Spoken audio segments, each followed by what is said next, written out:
ایمان والوں کے لیے نصیحت کا، ایمان والوں کی اصلاح کا، ایمان والوں کے لیے سب سے جو کارگر چیز ہے اس دنیا اور آخرت میں ترقی کرنے کا۔ اللہ تو ٹھیک ہے، میں اللہ کو جانتے ہیں، الرحمن کون ہے، الرحیم کون ہے۔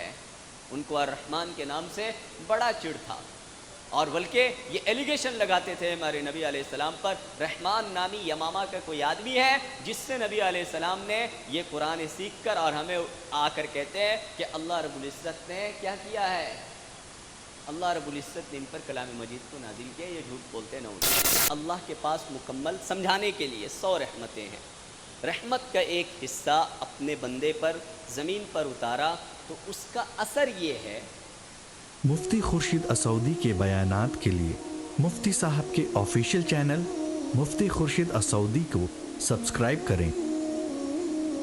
اعوذ باللہ من الشیطان الرجیم، بسم اللہ الرحمن الرحیم، الحمد للہ رب العالمین، الرحمن الرحیم، مالک یوم الدین، إياك نعبد وإياك نستعين، اهدنا الصراط المستقيم، صراط الذين أنعمت عليهم غير المغضوب عليهم ولا الضالين، آمين۔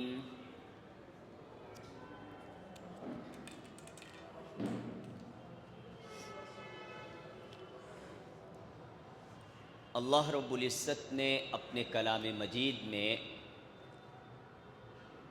یہ ارشاد فرمایا، فَذَكِّرْ بِالْقُرْآنِ مَنْ يَخَافُ وَعِيدٍ۔ میرے پیارے نبی، آپ ان لوگوں کو قرآن کے ذریعہ نصیحت کیا کیجئے جو لوگ اللہ کے دھمکیوں سے ڈرتے ہیں، جو لوگ ایمان والے ہیں، اللہ کے وعدوں پر اور اللہ کے وعیدوں پر یقین رکھتے ہیں، ان کے لیے نصیحت کی جو سب سے عمدہ چیز ہے یہ ہے قرآن۔ اور اللہ رب العزت نے اپنے پیارے حبیب صلی اللہ علیہ وسلم کو اس دنیا میں جو بھیجا ہے، اس کا اہم ترین مقصد اللہ نے ذکر فرمایا کئی مرتبہ اپنے کلام مجید میں کہ کما ارسلنا فیکم رسولا منکم یتلو علیکم آیاتنا ویزکیکم ویعلمکم الکتاب والحکمہ۔ ہم نے اپنے پیارے رسول کو تمہارے درمیان میں نے بھیجا ہے تاکہ ہماری آیتوں کی وہ تلاوت تم پر کریں اور تمہیں گندگیوں سے پاک کرے اور تمہیں کتاب کی تعلیم دے، حکمت کی تعلیم دے۔ تو قرآن کی تلاوت جیسے ابھی میں نے کی ہے، پھر کتاب کی تعلیم جیسے کہ قرآن کی تفسیر، تو اس ایمان والوں کے لیے نصیحت کا، ایمان والوں کی اصلاح کا، ایمان والوں کے لیے سب سے جو کارگر چیز ہے اس دنیا اور آخرت میں ترقی کرنے کا، وہ اللہ کا کلام مجید ہے۔ اسی اللہ رب العزت کے حکم کی اتباع کرتے ہوئے درس قرآن کے سلسلے کو شروع کیا جا رہا ہے۔ اللہ رب العزت نے اپنے کلام مجید کو کس سے شروع فرمایا؟ سورہ فاتحہ سے شروع فرمایا۔ کس سے شروع فرمایا؟ سورہ فاتحہ سے شروع فرمایا۔ حدیث میں اس سورت کا نام ہے فاتحۃ الکتاب۔ کیا ہے؟ الکتاب کا مطلب قرآن مجید، فاتحہ کا مطلب قرآن مجید کو شروع کرنے والی۔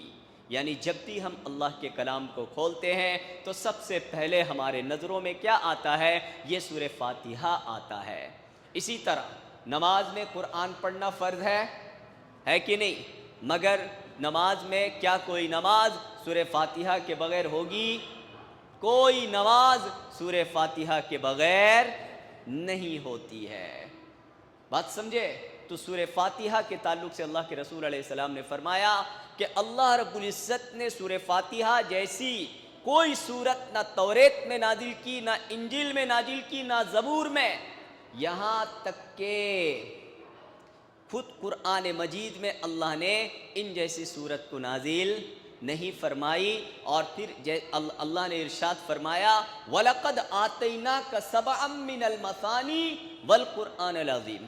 نبی جی ہم نے آپ کو 7 بار بار پڑھی جانے والی آیتیں عطا فرمائی، یعنی یہ سورہ فاتحہ. والقرآن العظیم، اور قرآن عظیم کو میں نے آپ کو عطا فرمایا. دیکھو سورہ فاتحہ کو قرآن عظیم کو سورہ فاتحہ سے ایک الگ اس کی عظمت اور اس کے احترام اور اس کی تعلق سے اس کی اہمیت کو بیان کرنے کے لیے اللہ رب العزت نے ایسے ارشاد فرمایا. کہ کیا ہے اس سورہ فاتحہ میں جس کا اللہ نے اتنا تاکید فرمایا اور اللہ کے رسول صلی اللہ علیہ وسلم نے اتنا تاکید فرمایا؟ اللہ کے رسول صلی اللہ علیہ وسلم نے ارشاد فرمایا کہ سورہ فاتحہ سورۃ الشفا ہے. اس سے دلوں کی گندگیاں بھی دور ہو جاتی ہیں اور جسمانی جو بیماری لگی ہوئی ہے اس سے بھی، اس بیماریوں سے بھی یہ سورہ فاتحہ شفا بخشتا ہے. ارے آئی بات سمجھ میں آئی کہ نہیں؟ اب اللہ نے اپنے کلام مجید کو جو شروع فرمایا ہے سورہ فاتحہ سے، اور سورہ فاتحہ سے پہلے ہم کیا پڑھتے ہیں؟ بسم اللہ الرحمن الرحیم پڑھتے ہیں، ہے کہ نہیں؟ بسم اللہ الرحمن الرحیم پڑھتے ہیں ہم. اللہ کے رسول صلی اللہ علیہ وسلم نے ارشاد فرمایا ہر وہ کام جو بسم اللہ کے بغیر شروع کیا جائے وہ ادھورا ہے، ناقص ہے. اور ایک حدیث میں ہے اللہ کے رسول علیہ السلام نے فرمایا ہر وہ کام جو الحمدللہ کے بغیر شروع کیا جائے وہ ادھورا ہے، ناقص ہے، نامراد ہے، نامکمل ہے. دونوں حدیث پہ ٹکراؤ ہو رہی ہے؟ نہیں، ٹکراؤ نہیں ہے. ٹکراؤ ایسا نہیں ہے جیسے ایسے. اس کی مثال ایسے جیسے میں نے اس کلام مجید کو لیا، اس کلام مجید کو میں نے لیا، اب اس کو شروع کر رہا ہوں بسم اللہ الرحمن الرحیم. جب میں نے شروع کیا الحمدللہ رب العالمین، میں نے کسی بھی کام کو جب آپ شروع کرنے جائیں تو بسم اللہ، اور جب مستقل اس کو اسٹارٹ کر لیں تو کیا ہو جائیں؟ الحمدللہ. آئی بات سمجھ میں؟ تو اسی اللہ رب العزت نے اس کو ایسے ہی ارشاد فرمایا. دیکھو پہلے اللہ نے فرمایا بسم اللہ الرحمن الرحیم. بسم اللہ الرحمن الرحیم، بعض علماء نے کہا ہے کہ بسم اللہ الرحمن الرحیم یہ سورہ فاتحہ کا جز ہے، مگر اکثر علماء اکرام نے یہ ارشاد فرمایا جز نہیں ہے بلکہ بسم اللہ الرحمن الرحیم یہ قرآن کریم کی ایک آیت ہے جو اللہ رب العزت نے ہر 2 سورت کے درمیان میں فصل کرنے کے لیے، الگ کرنے کے لیے بسم اللہ کو لایا ہے. بسم اللہ الرحمن الرحیم کا ترجمہ کیا ہے؟ بسم اللہ، میں اللہ کے نام سے شروع کرتا ہوں. علماء نے لکھا ہے کہ پورے قرآن کا خلاصہ سورہ فاتحہ میں، سورہ فاتحہ کا خلاصہ بسم اللہ میں، بسم اللہ کا خلاصہ با میں. بسم اللہ کا خلاصہ کس میں ہے؟ با میں. اور با میں یہ کیا ہے؟ نقطہ ہے. کتنا ہے؟ 1 ہے، 2 ہے، 4 ہے، 5 ہے، کتنا ہے بتاؤ؟ اللہ کتنے ہیں؟ رب کتنا ہے؟ معبود کتنا ہے؟ رزاق کتنا ہے؟ قہار کتنا ہے؟ وہاب کتنا ہے؟ ذوالجلال والاکرام کتنا ہے؟ الحی القیوم کتنا ہے؟ سب ایک ہے. تو یہ نقطہ، یہ ایک با کا نقطہ، وہ ایک اللہ کی وحدانیت و ربوبیت و رزاقیت و قہاریت پر دلالت کر رہا ہے. اور اس دنیا میں دنیا کی سب سے قیمتی دولت کیا ہے؟ انسان کو اللہ کو ایک ماننے کی توفیق مل جائے. جب انسان اللہ کو ایک مان لیتا ہے تو پھر دنیا کے تمام تر انسانوں کی غلامی سے وہ آزاد ترین ہو جاتا ہے. بات سمجھے؟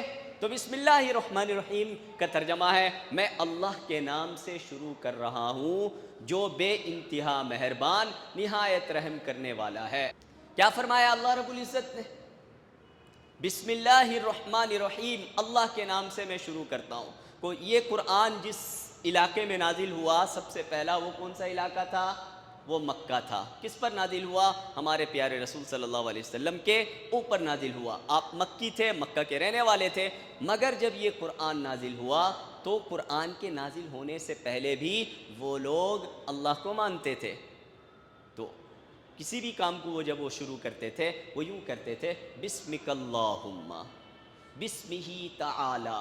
مگر جب اللہ کے رسول علیہ السلام بھی ایسے ہی بول کر وہ کیا کاموں کو شروع کیا کرتے تھے، مگر جب یہ آیت اتری بسم اللہ الرحمن الرحیم، میں اللہ کے نام سے شروع کرتا ہوں جو بڑا مہربان نہایت رحم کرنے والا ہے، تو کفار مکہ گرم ہو گئے۔ بھلے اللہ تو ٹھیک ہے، میں اللہ کو جانتے ہیں، الرحمن کون ہے، الرحیم کون ہے؟ ان کو الرحمن کے نام سے بڑا چڑ تھا، اور بلکہ یہ ایلیگیشن لگاتے تھے ہمارے نبی علیہ السلام پر، رحمان نامی یمامہ کا کوئی آدمی ہے جس سے نبی علیہ السلام نے یہ قرآن سیکھ کر اور ہمیں آ کر کہتے ہیں کہ اللہ رب العزت نے کیا کیا ہے، اللہ رب العزت نے ان پر کلام مجید کو نازل کیا، یہ جھوٹ بولتے ہیں نعوذ باللہ۔ اس طرح کے وہ ایلیگیشن ہمارے نبی علیہ السلام پر لگایا کرتے تھے۔ تو کسی بھی کام کو جب شروع کرنا ہے تو بسمک اللہم بھی بول سکتے ہیں، بسمہ تعالی بھی بول سکتے ہیں، مگر بہتر ہے یہی وہ لفظ جس کو اللہ نے فرمایا بسم اللہ الرحمن الرحیم، جس کا ترجمہ ہے اللہ کے نام سے میں شروع کر رہا ہوں جو بڑا مہربان نہایت رحم کرنے والا ہے۔ اب سورہ فاتحہ شروع ہو رہا ہے، اللہ نے فرمایا الحمدللہ رب العالمین، تمام تعریف اس اللہ کے لیے ہے جو تمام جہانوں کا پالنے والا ہے۔ الحمدللہ، تمام تعریف اس اللہ کے لیے ہے۔ دعویٰ، اللہ کیا کر رہا ہے؟ دعویٰ پیش کر رہا ہے، دنیا میں جتنی بھی اچھے کام ہوتے ہیں ان سب کے تعریف کا لائق اگر کوئی ذات ہے وہ اللہ کی ذات ہے، یہ دعویٰ ہے۔ اب ہر دعوے کی کیا ہوتی ہے؟ ایک دلیل ہوتی ہے۔ یہ ایک ایسا جملہ، عزیز طلبہ، محترم بزرگوں، دوستوں، یہ ایک ایسا جملہ جو باطل کی تمام رگوں کو کاٹ کر رکھ دیتا ہے، جو دنیا میں تمام دجالیت کو ختم کر کے رکھ دیتا ہے۔ آج کسی نے ریڈیو بنایا، اس کی بڑی تعریف ہوتی ہے، کسی نے پنکھے بنایا، اس کی بڑی تعریف ہوتی ہے، کسی نے بلب بنایا، اس کی بڑی تعریف ہوتی ہے، کسی نے ٹرین بنایا، اس کی بڑی تعریف ہوتی ہے، کسی نے فلائٹ بنایا، اس کی بڑی تعریف ہوتی ہے۔ تو جن جن لوگوں نے جو بنایا ہے ان کی بڑی تعریف ہوتی ہے۔ کسی نے انجن بنایا، اس کی بڑی تعریف ہوتی ہے۔ میں کہہ رہا ہوں انہوں نے، کسی نے انجن بنایا، بلب بنایا، فلائٹ بنایا، ٹرین بنایا، کار بنایا، سوئی بنایا، دھاگا بنایا، کس چیز سے بنایا؟ اپنے سے پیدا کر کے بنایا انہوں نے۔ اسی زمین و آسمان کے بیچ میں جو چیزیں ہیں اس پر ریسرچ کیا، تحقیق کیا، اور اس کو لے کر اللہ نے ان کے ذہن میں یہ بات کھولی اور اس کو ترتیب دے دی، تو کوئی چیز، اسی ترتیب دی ہوئی چیز بعض کار بن گئی، تو کوئی سوئی بن گیا، کوئی آئرن بن گیا، کوئی پنکھا بن گیا۔ ارے ہے کہ نہیں؟ تو کیا لوہے کو انہوں نے بنایا ہے؟ لوہے کو کس سائنسدان نے بنایا ہے؟ ارے بولو، کسی سائنسدان نے بنایا؟ تانبا کو کس سائنسدان نے بنایا؟ سونا کو کس سائنسدان نے بنایا؟ چاندی کو کس سائنسدان نے بنایا؟ پیتل کو کس سائنسدان نے بنایا؟ اللہ نے اپنے محض قدرت سے ان تمام چیزوں کو بنایا ہے، اور اسی کو ترکیب دے کر اور اسی کو ترتیب دے کر چیزوں کو وجود میں سائنسدانوں نے لایا ہے۔ ہم ان کا ریسپیکٹ کرتے ہیں، ہم ان کی تعریف کرتے ہیں، کیونکہ ان کے ذریعہ ہماری زندگیاں بڑی آسان ہو گئی، مگر ان کی ہم اتنی تعریف نہیں کرتے جتنی اللہ کی تعریف کرتے ہیں، کیونکہ اللہ رب العزت نے ان لوگوں کو دماغ دیا۔ ان لوگوں کے دماغ کو کس نے بنایا؟ ارے جو بھی اس دنیا میں سائنسداں ہے، خدا تو نہیں ہے نا، وہ بھی ماں کے پیٹ سے پیدا ہوئے، وہ بھی باپ کے نطفے سے پیدا ہوئے۔ ہاں، اللہ نے ان کے سینوں میں یہ باتوں کو کھولا ہے، تو اس کا مطلب یہ نہیں ہے کہ ہم ان کی تعریف میں اللہ کو بھول جائیں گے۔ نہیں، اللہ کی ذات ہے، بلکہ دنیا میں جن لوگوں کی بھی آپ تعریف کریں گے اس کا حقدار کون ہے؟ وہ اللہ ہے۔ وہ کون ہے؟ اللہ ہے۔ تو وہی اللہ فرما رہے ہیں الحمدللہ۔ الحمد میں یہ جو الف لام ہے نا، الف لام، اس کو کہتے ہیں للاستغراق۔ استغراق کا مطلب اپنے اندر ڈبو لینا، اپنے اندر سمو لینا، اپنے اندر شامل کر لینا، یعنی دنیا میں جتنے بھی اچھے کام ہیں ان کے اگر تعریف کا کوئی لائق ہے تو کون ہے؟ وہ اللہ ہے۔ یہ کون سی ذات ہے؟ یہ اللہ کی ذات ہے۔ اللہ کون ہے؟ اللہ کون ہے پتہ ہے؟ اللہ الواجب الوجود۔ یہی وہ تعریف ہے جو دنیا والے اس کو پیش نہیں کر پائے۔ الواجب الوجود، المستجمع لجمیع صفات الکمال، المستجمع لجمیع صفات الکمال. اللہ کی تعریف علماء نے یوں بیان کی. کیا بیان کی؟ اللہ کی ذات وہ ہے الواجب الوجود، جو ہمیشہ سے ہے، ہمیشہ سے رہے گی، اپنے موجود ہونے میں کسی چیز کا محتاج نہیں ہے، وہ کبھی معدوم نہیں ہو سکتا. اور المستجمع لجمیع صفات الکمال، ہر کمال صفت کو اپنے اندر اللہ نے کیا کیا ہے؟ جمع کر لیا ہے. سمجھے؟ دنیا والوں نے جن جن کی عبادت کی، آئیے تھوڑا اس پر غور کرتے ہیں. کسی نے آسمان کی عبادت کی، کسی نے زمین کی عبادت کی، کسی نے سورج کی عبادت کی، کسی نے چاند کو اپنا دیوتا مانا، کسی نے دریا کو اپنا خدا مانا، کسی نے درخت کو اپنا خدا مانا، کسی نے انسان کو اپنا خدا مانا. اور بدترین بیوقوف، نابلد، انتہا درجے کے کم عقل کم ظرف لوگ وہ ہیں جو اپنے ہاتھ سے بنائی ہوئی مورتی کو اپنا خدا بنا لیا، ان کے سامنے سجدے ٹیکا، ان کے سامنے کھانے نظر و نیاز کرتے ہیں. یہ تو انتہا درجے کے بیوقوف لوگ ہو گئے. اور بعضوں نے دنیا میں بعض لوگوں نے عیسیٰ علیہ السلام کو کیا بنایا؟ اپنا خدا بنایا. بعضوں نے عزیر علیہ السلام کو خدا کا بیٹا کہا. بعضوں نے آگ کو کیا کیا؟ اپنا خدا بنایا. ارے جن جن لوگوں نے خدا بنایا ہے یہی لوگ تو ہیں خدا، اس کے علاوہ دنیا میں اور خدا نہیں ملتے. اب ان تمام خدا جو بنایا گیا، ان تمام چیزوں میں آپ کو نقص نظر آئے گی. جنہوں نے آگ کو خدا بنایا، آگ میں ایک جگ پانی ڈال دو بجھ گیا. وہ کیسا آگ کہ جو پانی سے ہار گیا، وہ پانی سے ہار گیا. آسمان اس میں نقص ہے، زمین اس میں نقص ہے، انسان اس کو کوڑ دیتا ہے، اس کو ختم کر دیتا ہے، زمین کو گڈھا بنا دیتا ہے. درخت اس کو کاٹ دیا جاتا ہے، ندی نالے کبھی سوکھ جاتے ہیں. ارے ہے کہ نہیں؟ تو ان تمام چیزوں کو کیا نہیں بنایا جا سکتا ہے؟